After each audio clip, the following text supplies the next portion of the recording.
Welcome to This Explainer. Today, we're unpacking the precise biological blueprint of your digestive system.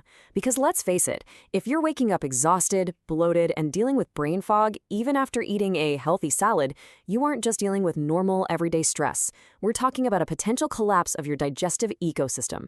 So let's map out exactly how to fix it, naturally, using nothing but your body's built-in repair mechanisms. All right, let's jump right into section 1, the hidden gut crisis. Most people just wait for a medical diagnosis before they start paying attention to their digestion. But here's the thing. By the time that bloating becomes unbearable, the unseen damage is already well underway. And this next part is wild. When you starve your internal ecosystem of the right environment, those trillions of bacteria actually stop processing your food. Instead, they begin this terrifying process of internal cannibalism on the protective lining of your own intestines. I know, it sounds like science fiction, right? But it's a biological reality, and is exactly what's causing that relentless brain fog and that chronic fatigue, making your 3 p.m. feel like midnight. So what's the real cost of this internal cannibalism? Well, it's something called toxic gut leakage. Basically, this is the hidden trigger behind that heavy layer of visceral fat that's just choking your digestive organs and causing all that stubborn bloating. Here's what happens. Harmful bacteria outnumber the good ones. Toxins literally leak straight into your bloodstream, and then your body panics. Its emergency response is to pack dangerous fat directly around your vital organs to protect you. But hey, don't worry, because the amazing news is that your body has this incredible, built-in ability to repair the whole system. And it all starts with a deep clean. Which brings us to section 2, the internal street sweeper. A lot of us kind of picture our gut as this continuous, always moving conveyor belt.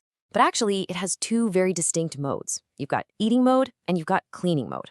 Now, the deep cleaning can only happen after the last bit of food is completely broken down. Enter the migrating motor complex, or the MMC for short. It's basically your internal street sweeper. It's this powerful, sweeping wave that pushes undigested food and cellular debris right down into the colon. But there's a huge catch here. This deep clean sweep only happens when the street is completely empty. If you drop literally anything into your stomach, the sweeper parks its truck, clocks out, and just goes home. The sweeper runs on a really strict operating schedule. Let's break it down. Say you swallow your last bite of food at hour 0. It takes about 2 full hours just for your stomach to empty so the sweeper can prep. Then, the MMC needs another 90 minutes to actually complete its deep clean cycle. So you're looking at 4 to 5 hours as the absolute optimal time to eat your next meal. Think about it. If you're constantly grazing on snacks, grabbing a sugary coffee mid-morning, or even just sipping on detox drinks all day, your sweeper never gets a shift, and that directly leads to stagnation, rot, and a condition called SIBO, or small intestinal bacterial overgrowth. So the fix? It's not some magic pill, it's simply the reintroduction of space. Giving yourself 4 to 5 hours between meals lets that sweeper finally do its job. Moving right along to section 3, cultivating your gut garden. Okay, so once the system is actually clean, we have to rebuild the residents living inside of it. Think of it exactly like soil in a garden. The classic mistake is just downing a generic probiotic capsule, but honestly, that's like throwing seeds onto solid concrete. If the soil is barren, absolutely nothing is going to grow. And we really need to care about this soil because a staggering 70%, 70% of your natural immune defenses actively live right there inside your intestines. They're just waiting for you to feed them the right fuel. When you consistently eat the right things, you're basically sending trained reinforcements inside to build an unbreakable defensive wall. So how exactly do we feed them? Well, to build a resilient garden that literally crowds out the bad bacteria, clinical research, like the massive American Gut Project, found a magic number. You need to consume 30 different plant species every single week. It's all about the width of your diet, not just the volume. Because if you just eat a massive bowl of broccoli every single day, you're only feeding the broccoli-eating bacteria. Make sense? You absolutely need variety to fuel a diverse, healthy ecosystem. Now, hitting that 30-plant goal is actually way easier than it sounds if you add some highly accessible, powerful foods into the mix. Local Indonesian staples are incredible for this.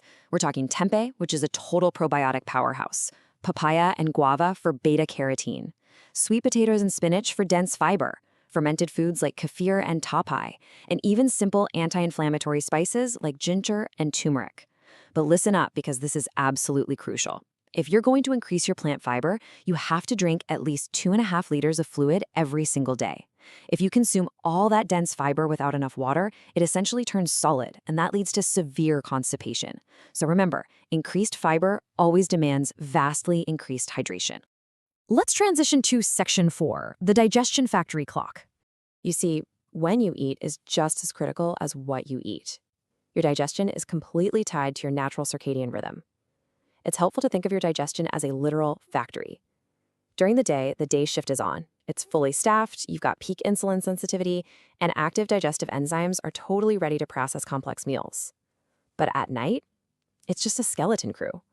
So eating a heavy meal or even tough raw vegetables after the sun goes down is a total disaster for your exhausted internal organs.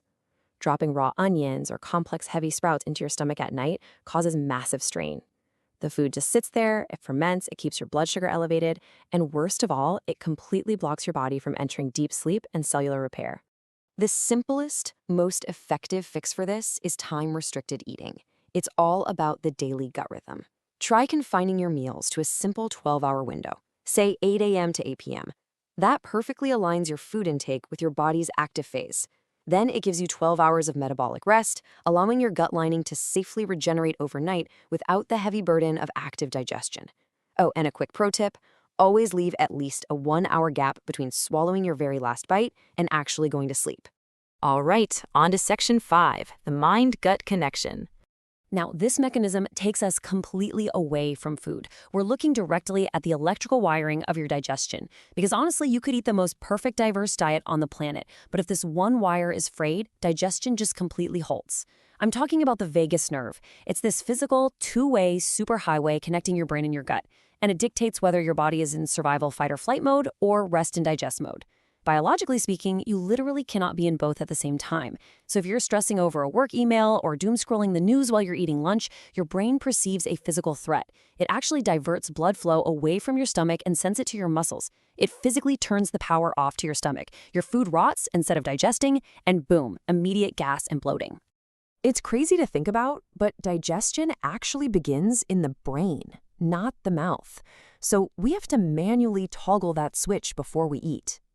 Try this simple 30-second pre-meal ritual to engage that vagus nerve. Step 1, put your phone away to remove those stressors. Step 2, take 3 slow, deep breaths and make sure the exhale is longer than the inhale. Step 3, send that physical "we are safe" signal to the brain. This physically stimulates the vagus nerve, it flips the switch to rest and digest, and it will completely change how your body processes your next meal. And finally, section 6, stopping the toxic assault. If we genuinely want to heal, we have to embrace the powerful concept of subtraction. We're always so focused on what to add, right? Like more kale, more vitamins, more expensive supplements. But first, we have to stop dropping chemical bombs on our microbiome.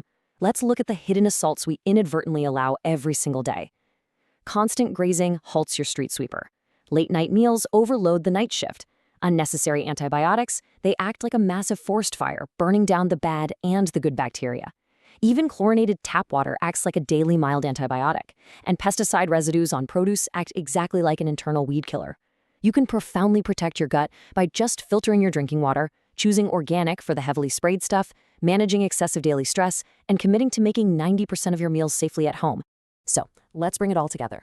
The absolutely crucial point to take away from this entire explainer is that healing your gut doesn't require expensive detox pills or magical teas. Not at all. It simply requires you to respect the natural operating instructions of your body's blueprint. Let the street sweeper clean by spacing your meals 4 to 5 hours. Cultivate the gut garden by eating 30+ plant species a week. Respect the factory clock by keeping it to a 12-hour eating window. And fix the electrical wiring by taking a few deep breaths before every meal. Here's the beautiful part. Your gut is incredibly forgiving. The cells lining your stomach actually replace themselves every few days. The true power to drain that visceral fat, regain your lost energy, and finally clear your mind, it all lies in these quiet daily decisions that nobody else sees.